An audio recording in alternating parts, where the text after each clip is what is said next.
let's get the session starting since we have until 4. Welcome, everyone. Thank you for joining us. My name is Julie Carela. I am the director of the Women in Energy program at the Center on Global Energy Policy at Columbia University. This is actually, I believe, our very first virtual Women in Energy event. So I hope that we find you safe and healthy, you and your loved ones, during this uncertain time. We also figured this would be a great time to sort of launch a webinar series, sort of proactive things that you can do at home with our career coach, Claire Steichen, who has led a number of other women in energy professional and leadership development workshops in person at Columbia and at our partner institutions. And for those of you who don't know, Claire is the founder of Clear Strategy Coaching. And she's dedicated to teaching professionals how to be more useful by understanding, more successful, by understanding how to leverage their skills, navigate their work environment, and find focus. She uses her 2 decades in corporate sales and marketing, as well as her MBA from Columbia Business School, Yay alumni, to teach clear step-by-step career strategy and leadership development that help her clients move into highly successful careers. And so with that, I emailed Claire when sort of this all started going on in the world. And we talked about, what can we offer our Women in Energy members, both professional and students, during this sort of time again of uncertainty that I mentioned. And we're excited to be doing this sort of cocooning series, to sort of be looking inward, so that when this is all over, because this will be over, sort of emerge as a butterfly.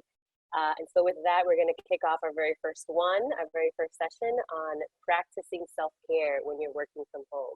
Because I know it's pretty easy, at least I can say for myself, because there is no literal divide between the home and the workplace.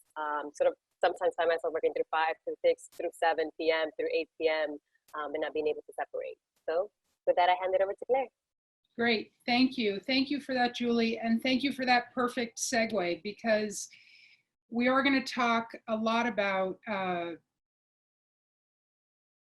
how to separate, how to take care of yourself, how to make sure that you are productive when you're working, and then really take care of yourself when you're not.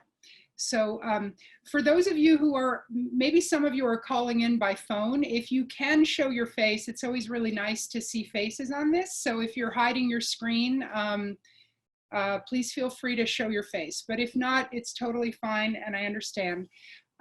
So what I'm going to start with today is, as Julie said, I spent 18 years in sales and marketing in corporate life, and then since 2008, so 12 years, I have been working from home, and I can tell you that the adjustment was significant then, and I imagine that it's significant for many of you now. And what I remember thinking about it is that there's a certain mindset that we have about what productivity looks like. But we have that idea based on having a team around you, based on having a boss keep you on track, based on so many things.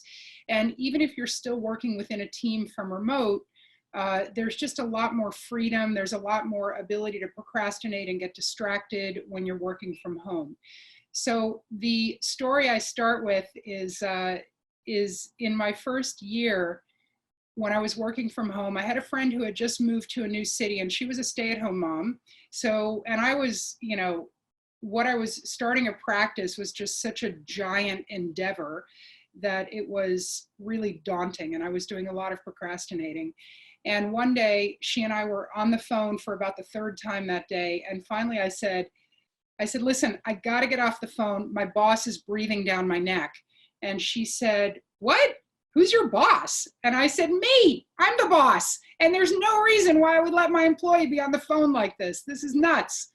And so I used that story as a joke to really help define this separation. And we're gonna talk about self-care today a lot within the context of time management, because as I was saying before we got on the call, I can tell you to meditate, I can tell you to do yoga, but really today I want to give you more than that.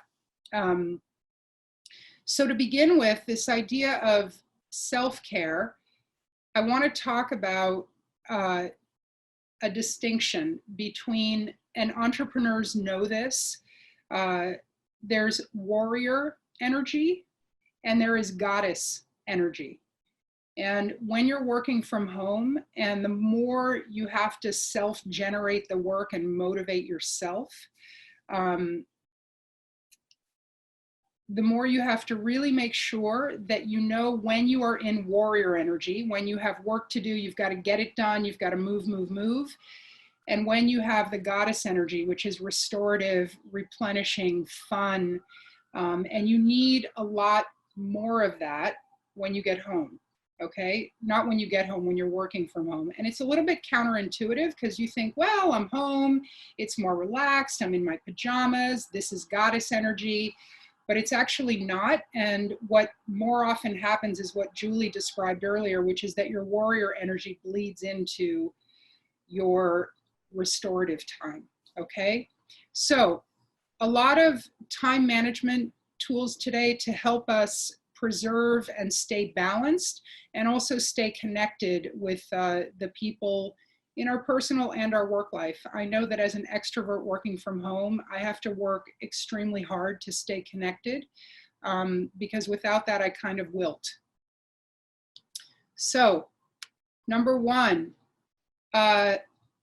basically the first thing right now is to be super, super gentle with yourself. I read an article last week that said that we should expect to be about 60% as productive as usual right now. And I would say that that's about right. And I would say that it's right for a couple of reasons. First of all, we have incredible decision fatigue. There are all kinds of studies. One famous study that they did in Israel where they looked at defendants in a courtroom, and apparently the defendants who appear at the end of the day have a much lower chance of getting acquitted than those who appear at the start of the day because the judge is tired. So there's like after 3 o'clock, the judge just had decision fatigue. So know that right now, many of you have had to make decisions. Maybe some of you have moved home, maybe you've left the city.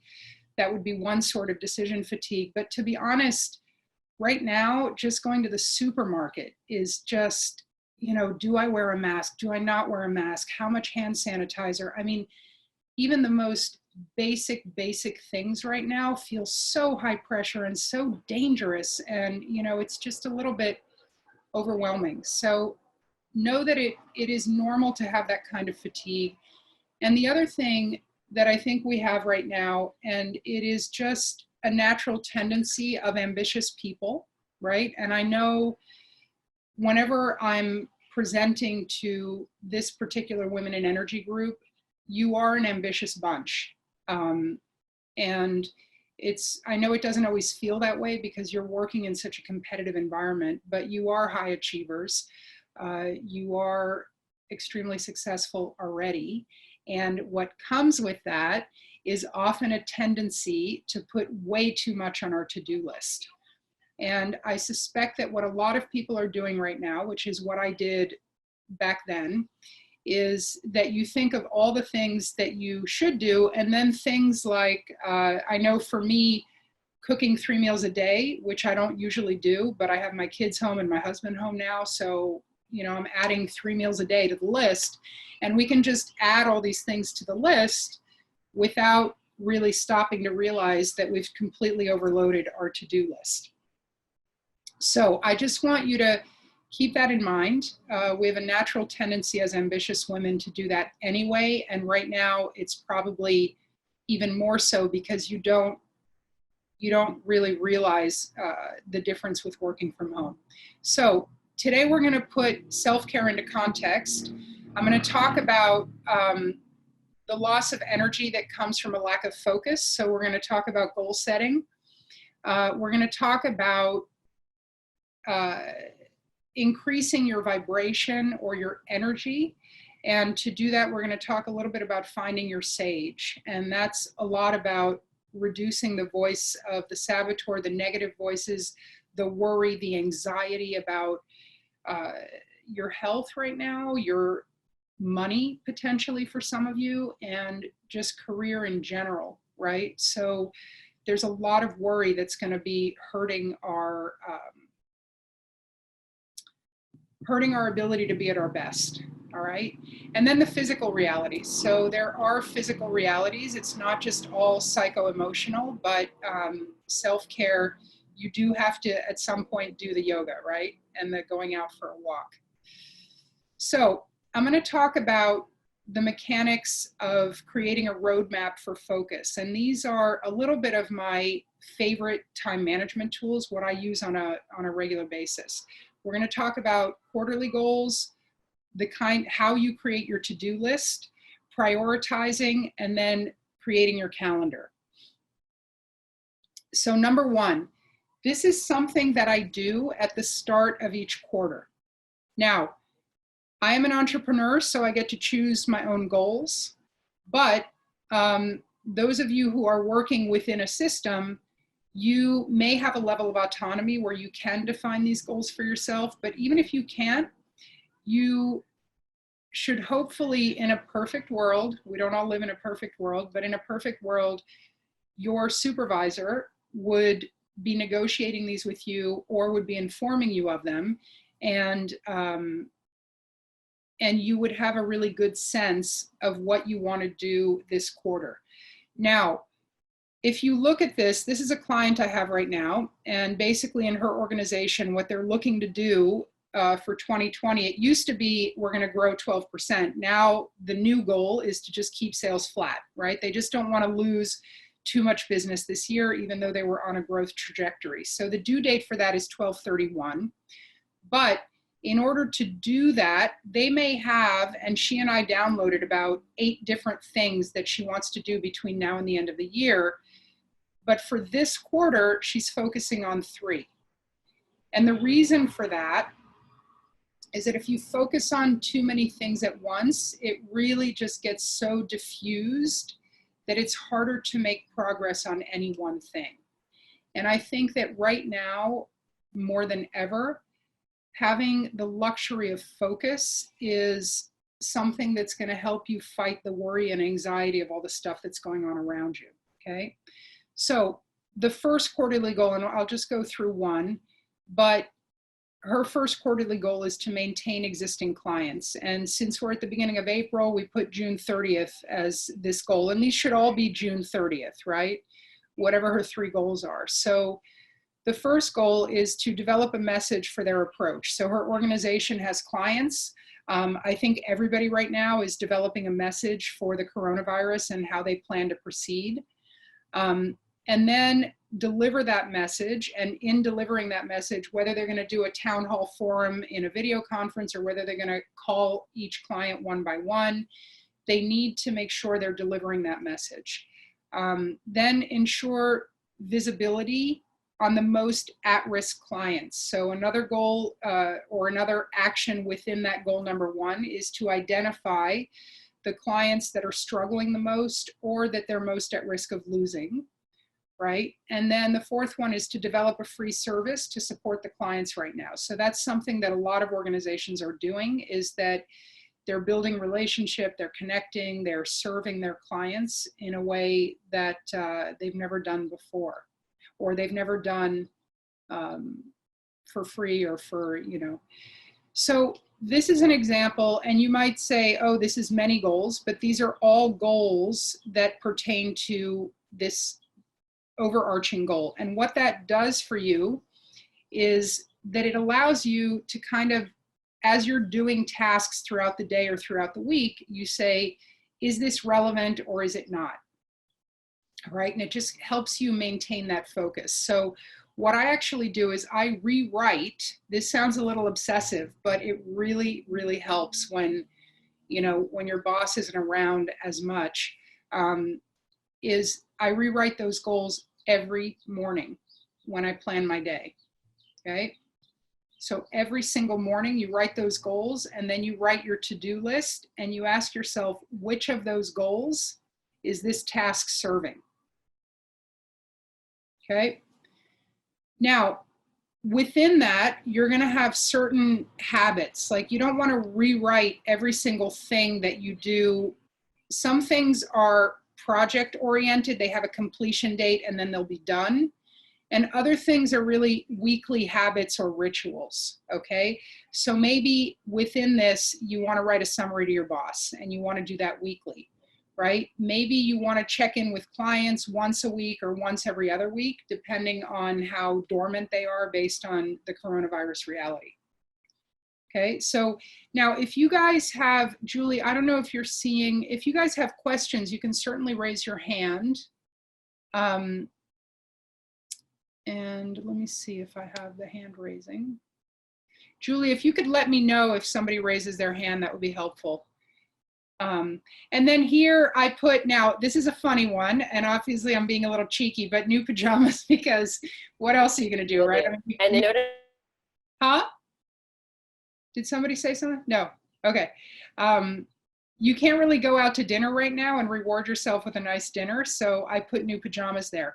Now, the important thing about the reward and the self-care is that you do it based on effort, not on outcome. All right? Because the reward is really for doing the work, not for when it comes to fruition. So if there's anybody out there who's waiting for a promotion or looking for a job, you don't wait to reward yourself until you get the job. Now, there may be like a new car in the picture. Maybe you don't want to be out buying a new car when you don't have a, you know, a paycheck right now, but little things that you can do for yourself just to mark the effort that you made. Okay, so this very important, having a roadmap and being able to focus by creating goals for yourself is tremendously valuable when you are wanting to feel productive. Okay, my next tool that I adore is this tool, which I originally found in Stephen Covey. And I call it the whole life to-do list, because basically what I was finding when I had my children, for example, is that there were all these little things I had to do for my kids when I was in my corporate job. And, you know, some of the stuff like making a doctor's appointment, you can't wait until 5 o'clock because then the doctor's office is closed, but it's on your mind, you're thinking about it. And so sometimes it's helpful to acknowledge that sometimes your day is going to have to be a blend of things that are personal, that are professional. You can't save everything for the weekend all the time. So what you do here is you start with, what is your role? Okay, we all play several roles. I need to take care of myself first. Then I take care of my kids, so I'm the mom in this scenario. You might also put daughter, sister, friend in this. And then depending on what you do, so I have a lot of roles at work. I'm the head of sales. I'm the CEO of my organization. I'm also the coach who delivers service. So for me, in here, I might put coach, right, which is what I'm doing right now, coach and trainer. I might put head of sales, and there might be tasks and goals around that. So your goal, what do you want for this week? Well, I want my energy to stay stable. I don't want to be exhausted by the end of the week, okay? I also want to try to take advantage of this time and that we have quality time evenings and at meals, so we stop for lunch, right? All of these things. So here, your project, you might want to move the team towards the next goal. So as you can see, these are the tasks that fall under each of these. Okay, so this part is just the to-do list. You can call this a little bit like the brain dump. This is a really good thing to do at the beginning of your week so that you'll see what we do next, why this is so important. But you create all the tasks that you need to do at the beginning of the week, okay? All right. Next tool, and maybe a lot of you already know this one. This is called the Eisenhower Matrix, and it helps you separate tasks between the absolute, like, I've got to do this right away. It's important and urgent. So you want to schedule that. What happens is, if you've never seen this before, our tendency is to fall immediately into the not important but urgent. Okay, this is like, this is like when you go to get a Starbucks, or this happens all the time, and we do it in corporate life all the time, is, when you go to get a Starbucks or an ice cream and something goes wrong with the cash register, and all of a sudden you have 3 salespeople watching the one person trying to figure it out, and they're all giving advice, and there's a line growing out the door, but everybody just gets involved in whatever is happening. It's like we have rubbernecking, and we just focus on what's happening. So here, what this might be is that your colleague is having a problem with something and you want to help them out, and that's all really nice, but it's not, the task is not important for you. Might be very important for them. It might be very important for the organization. And when we think about teamwork, there might be very valid reasons to make that a priority for you. But in this instant, it's very easy to get distracted with things that, now the other place this happens a lot is if you have a team of junior people and they feel like they can't figure stuff out, so you want to jump in and help, and then before you know it, you've taken it over, right? You've taken it back and they're off doing something else, breaking for lunch while you're busy doing that. So just know that what we want to do, rather than just default into the not important and urgent, is that you want to go into the upper right, which is important and not urgent. So how to do that effectively, because that's often long-term projects. And to do that effectively, you also have to break that down, okay? And schedule it alongside your important and urgent things. So for example, given the fact that work has slowed down for me a little bit, I'm going to use this time to rewrite my website and up-level that a little bit. So I might break that down into, number one, look at what features I want on the new website. That might be 1 week I give myself that task. The following week it might be rewrite the home page. Then it's rewrite the about page. You break a project down into multiple things so that you can schedule them, because in the important and not urgent is often the stuff that we wish we could do at an offsite, but those 3 days of uninterrupted time just never comes, okay? And that happens just as much when you're at home. And then the not important and not urgent, this is when you're finding yourself on Facebook, or when you're finding yourself stopping everything in the middle of the day to watch Governor Cuomo talk about, where we are with coronavirus. And it's not that it's not important, it's very important, it's just not important right now, okay? So the thing to think about down here again is, I don't want to pretend it's always all about you, but many of us have a tendency to have difficulty delegating. It is very hard to let things go, often because we don't give enough time. So if you're going to delegate something, make sure you give clear direction and that you give an interim deadline. So that, for example, the example we used before where the woman was creating a message, she could delegate that, but she has to set that direct report up for success by saying, you know what, have it to me tomorrow by 3 o'clock so that I can review it and we can make edits. Don't say to that person, oh, just Monday is fine, because Monday morning it's got to go out, right? So you don't want to have to take it back because they didn't do a good job. You want to actually set the person up for success by doing effective delegation. All right, so once you've done your brain dump in these goals and in this list, then hopefully what you've done is that you've separated these tasks into what is important and not urgent. So this will probably be, the important and urgent will be a fairly full box. But over here might be important stuff that's actually not due until May 1st. So you can just put that into your calendar and say, okay, start thinking about this, you know, around the 22nd or the 23rd of April, okay? Okay, so that's that slide. And then this is the last piece of this. So you've done this brain dump. You've gotten everything that's on your mind that's worrying you. It could be a personal life thing. You know, maybe right now you're wanting to check on elderly relatives. You know, all of that stuff goes into, and also maybe food shopping right now is taking a lot longer than it used to. So put everything into that brain dump and prioritize it, right? So you've prioritized it, you've hopefully aligned it according to the 3 goals for this quarter.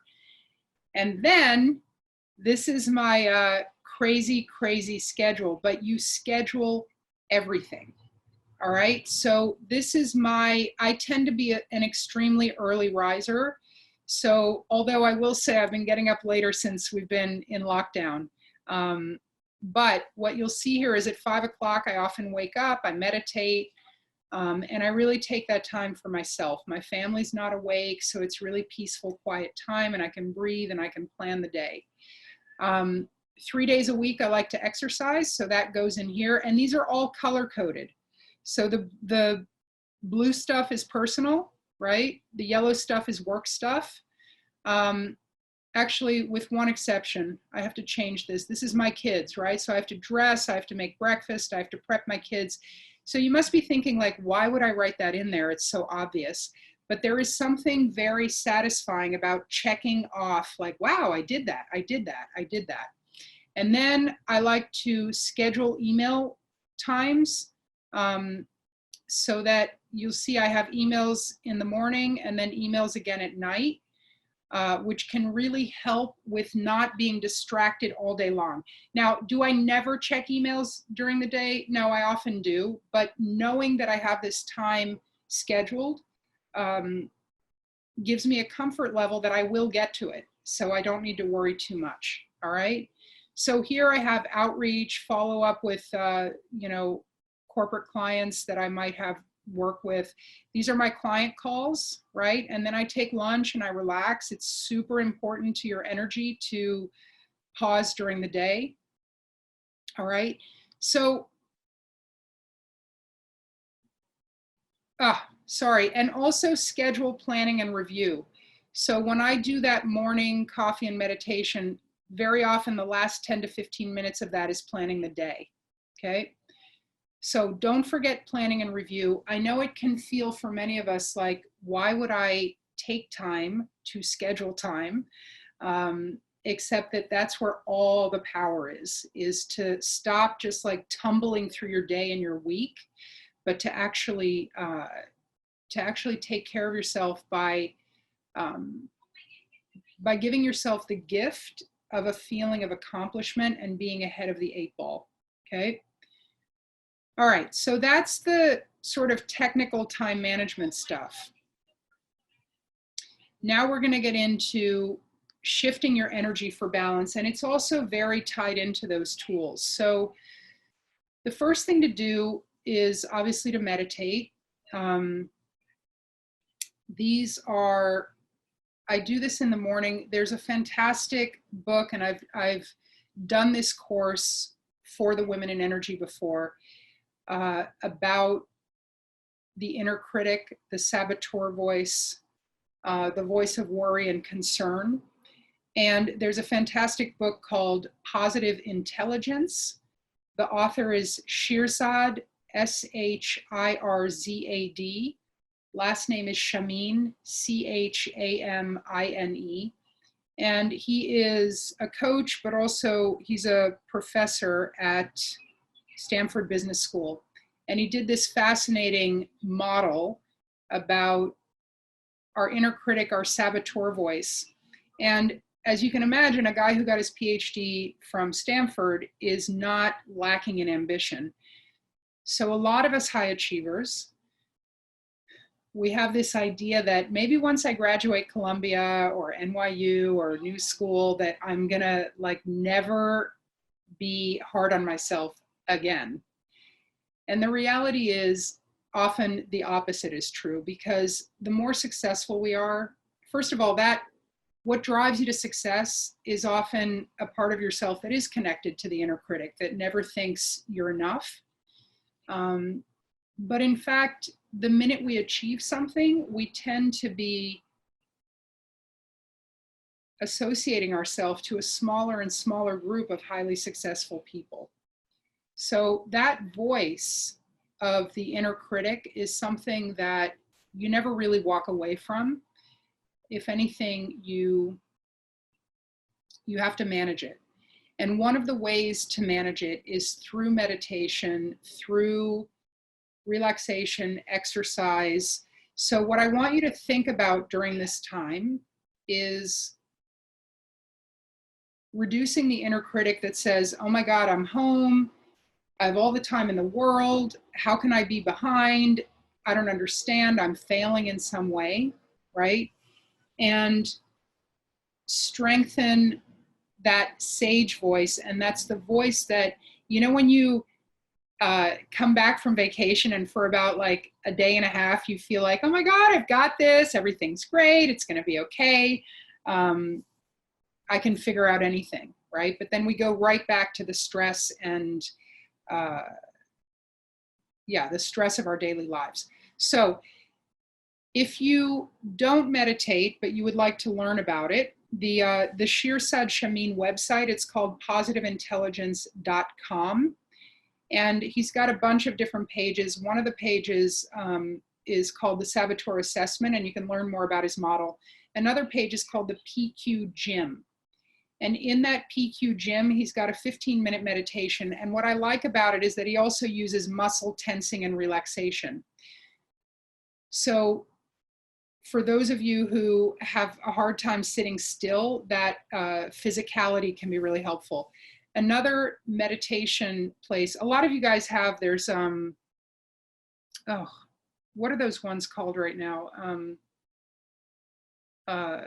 There's a bunch of apps. If you just go to your iPhone or your phone and go to the App Store for meditation, there's a bunch of them right now, and I'm forgetting the names. Another one that I really like is Jack Kornfield with a K, K-O-R-N Field. And right now, he's got a bunch of free resources about how to kind of manage yourself and manage fear and anxiety within the coronavirus time. So I've said enough about meditation. Really, a lot of the goal of it is to relax the inner critic and bring forth your more creative self, which I'm sure you guys could all really use right now. Number 2, schedule less. So I said we have a tendency to overload our to-do lists. And the simplest way to do that is to, first of all, by scheduling things in your calendar. One of the biggest benefits of that is the stuff that's not due today, stop putting it on today's list. Put it where it belongs on Thursday or Friday or next week. Okay, so schedule less so that the stuff you need to do today is really the stuff you need to do today. And it's not this like, you know, it doesn't look like the Dead Sea Scroll, this never-ending to-do list, but it actually has a limit, okay? And that way you can get to the end of the day and say, oh my God, I did 4 out of the 4 things that were my priority actions for today. And that can be an incredible feeling. The other thing I do morning and night is that I write down 3 gratitudes. All right, and there's a lot of, there's a good book by a guy named Sean Achor, A-C-H-O-R. It's called The Happiness Advantage. And he has corporate teams in these like really, really tough organizations, and they write down 3 gratitudes a day. Now, the trick to it is you can't write, I'm thankful for my boyfriend, my parents, and my dog, and then write the same thing every day. You have to say 3 things that you appreciated from that day, okay, from the last 24 hours. All right. And what that does is it shifts us out of the frustration of not achieving what we wanted, the frustration of a difficult conversation with a colleague or some stress or tension that's happening. And it just has you refocus on, the good stuff that's happening, okay? Other things about gratitude, check out that Sean Acor book. Also, if any of you are interested in tools around positive psychology, this incredible best-selling Yale course called The Science of Happiness is being given for free right now on a website called Coursera.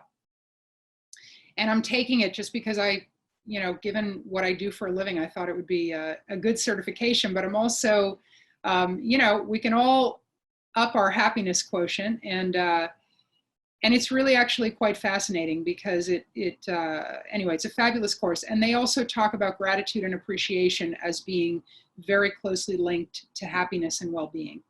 So do take the time morning and night to write down 3 things that you're grateful for. And then the end of day appreciation is one of my absolute favorite tools. I do this now, I'm at the point where I do it at the end of the week. But when you think about, let's say, the 3 or 4 things, I mentioned 4 out of 4 priority actions, right? If you were to break down each of those actions, the exercise is to ask yourself, what was the accomplishment, right? So maybe today, the accomplishment is that I presented my course to the Women in Energy. Why is it important? Well, it's important because right now, I'm really wanting to feel like I'm serving, right? I think that it's really important right now. It also, if I do a good job, it builds my relationship with SIPA, right? There's all these things that you can say why it's important. What would further progress look like? Well, maybe further progress is that I get even more information about what feels most relevant and how I can most serve and help you all right now, the audience. And so what might be my immediate next steps would be to circle back with Julie and find out, what was the feedback? What did they like? What else are they asking for, right? Which Julie and I do on a regular basis. So for each of your accomplishments for the day or for the week, what is it? Why is it important? What would further progress look like? And what are immediate next steps? Okay, so those are my favorite tools for shifting the energy and getting you to a place where hopefully you can kind of end the day and just say, wow, I feel good. I did everything. What I didn't do, there were reasons why. Maybe I overscheduled myself, maybe tomorrow or the day after I can tweak my calendar to get that done, okay? Now, the last part of this is what I call working with physical and emotional realities, okay? So there are certain things. We know we need to exercise, we need to do yoga, we need to get out and go for a run, right? All of those things are incredibly important and they are physical realities. What are also a lot of science shows is that if you can work in 25-minute increments, so on your phone, just put a 25-minute time period, and it's amazingly effective at not just getting you to focus, but at keeping your energy higher throughout the day, which also builds up so that it stays higher throughout the week. So what I find is that I actually, after 25 minutes, I stop myself. So, when you're working and you're kind of like, oh, but I'm on a roll, I can get this done, let me just finish it. And before you know it, it's like an hour and 20 minutes and you finish it, but you're kind of sapped. You're drained of energy. And you think to yourself, I don't want to lose my train of thought. But if you can discipline yourself to stop after 25 minutes, take a short break, go around the apartment, get a glass of water, whatever you need to do, or a coffee, and then come back to it and maybe make a note for yourself of where you left off, you will find that over time, you will be less exhausted by the end of the day. All right. Now, coffee breaks, this is something incredibly important as an extrovert. So I mentioned to you at the start of the call that I did have this one friend who I told her I had to get off the phone all the time. But the reality is I was always, when I was in corporate America, I was the type of the person who would pop into people's office to connect. I was often at the coffee machine or the water machine, and I was never the type to write an email if I could pop up and go to someone's office. So different people have a different introversion, extroversion, we're different on that spectrum, but we all need to connect. And one of the things that I do often is that I will text a friend and say, hey, I'm pausing at 10:30. Do you want to get on the phone to look at a funny meme about the coronavirus, or just tell a joke, or just blow off some steam, or find out what's going on. All right. So I actually schedule coffee breaks throughout the day, just to connect. All right. Because that's as an extrovert, that's one of my big self-care things. Okay. But just remember not to make the mistake oh, I'm home, so I shouldn't take a break to connect with people and friends.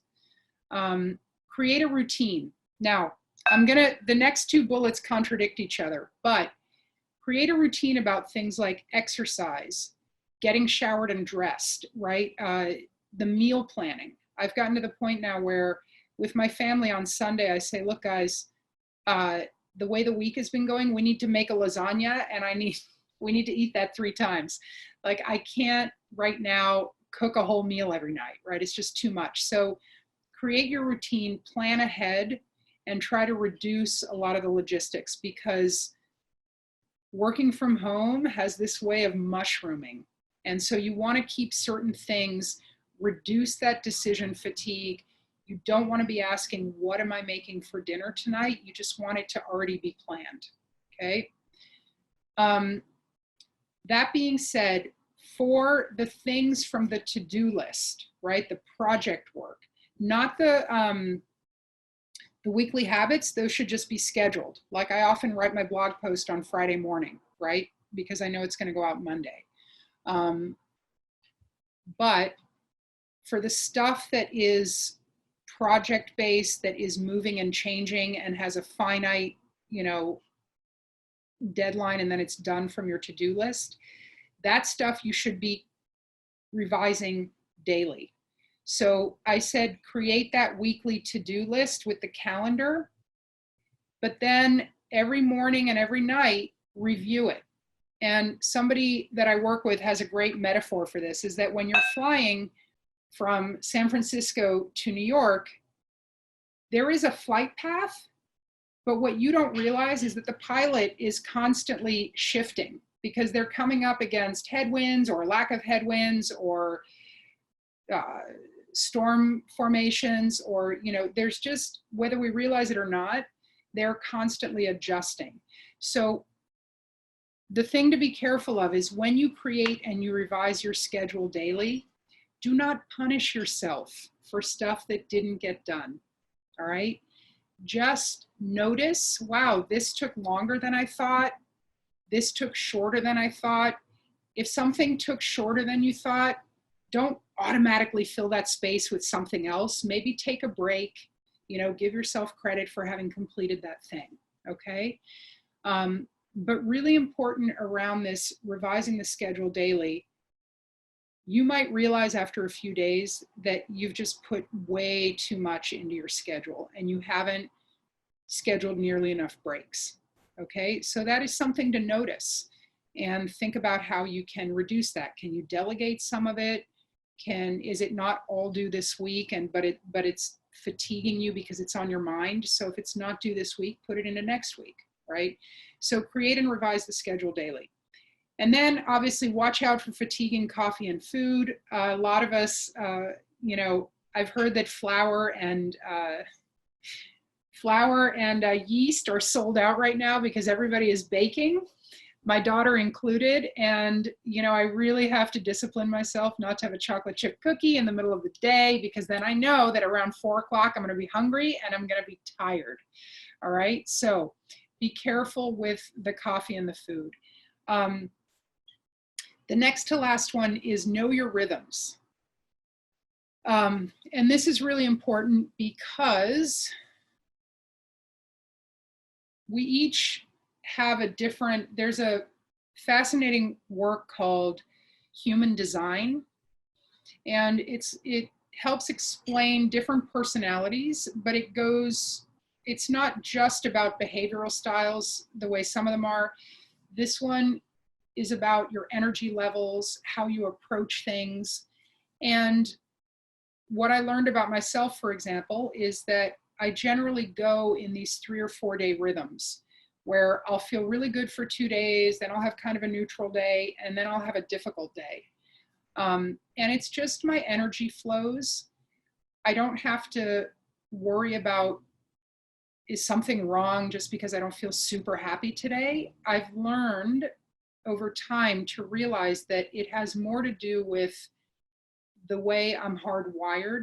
I also know about myself that I don't do well with plowing through something until the end. All right. Very often I'll work with a very driven person and I have to stop before they do. And when I was younger, I used to think, God, I'm so lazy. Why do I stop before that person? They're so much more successful or accomplished than I am. And I realized that no, if I take a break and then come back to it, I can actually go for just as long or longer than they would. I just can't do it all at once. So if you can learn about your rhythms, pay attention to your rhythms, you might find right now that you're good for 2 days. And then like on day 4, you just free fall into panic. You start reading the news, you indulge your panic, right? I think we're all probably going through that a little bit. And just realize that, yes, we're reacting to the world around us. And yes, there is news that is relevant to us. And our own personal rhythms are playing with that news and with that external environment, so that we might hear news that's scary, and one day we won't be affected by it, and another day we really will. All right, so just because you're feeling panicked, it doesn't actually mean that everything is truly falling apart or that you're in grave danger. All right. And then the last one, which will keep you from popping onto the news or Facebook during the day, there are these website blockers. You guys can look them up. Things like Focus Me. Just look up website blocker, and it's pretty clear. And you can actually turn these things off, certain websites, during the day. So, you know, if you're working and your office is using Slack or something like that, you don't want to systematically turn off the internet, but maybe you can turn off certain ones that you know that you're a little bit susceptible to.